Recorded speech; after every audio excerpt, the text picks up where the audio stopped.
Kuki Kulai Paiba Singi drone bombing attack ta leikhidrabi Surbala gi matang da shemkhiba GAC gi Mihut Singh na Chief Minister Ningthoujam Popilal ngasi unakhre Chief Minister na pirakhiba thazaba Singh Thabak ta Onthoktriba Phaoba Surbala gi thawai yaudraba Hakchang Loukhiroi haina GAC gi Convenor Ningthoujam Popilal na phongdorakli Surbala gi Meesi asiga mari leinana shemkhiba GAC gi Mihut Singh ga Chief Minister Ningthoujam Popilal ga Mahaki Secretary ta unaduna GAC gi Maikaidagi Poinipan Yauba memorandum ama pishinkhre Chief Minister ga unaruraba matung paumi singa unaba amada GAC gi Convenor Ningthoujam Popilal na hai Chief Minister ga ngasi unakhiba duda GAC gi Maikaidagi Poinipan Yauba memorandum ama Chief Minister da pishinkhre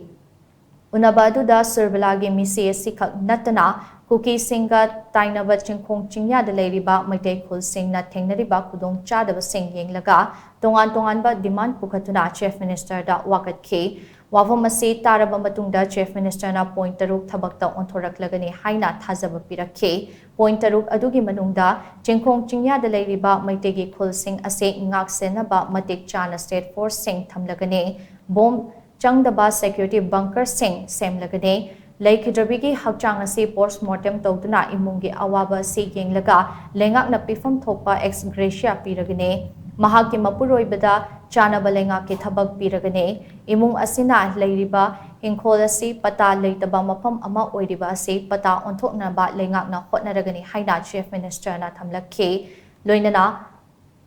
thoudok thokpa numit aduda mafam aduda leiriba Central Force singi official singi mathakta thabak Lokhatnaba haiba aduga mari leinana NIA da sinagani haibagi thazaba pirakhe Chief Minister na pirakliba thazaba Singh Thabakta Onthoktriba Phaoba Surbala gi thawai yaudraba Hakchang Loukhiroi GAC na mamangda Loukiba Fireb ahongba leiroi haina mahakna makhata khe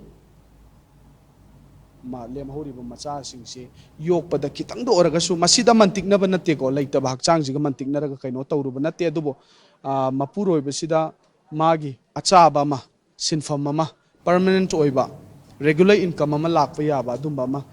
sinagani haina honorable Chief Minister thazaba pire adudagi family se makoina leiriba hingon se patalen natte leibadi kuiraba moije chahi kyano leire adu phongdo uba matamda hairibe hingon se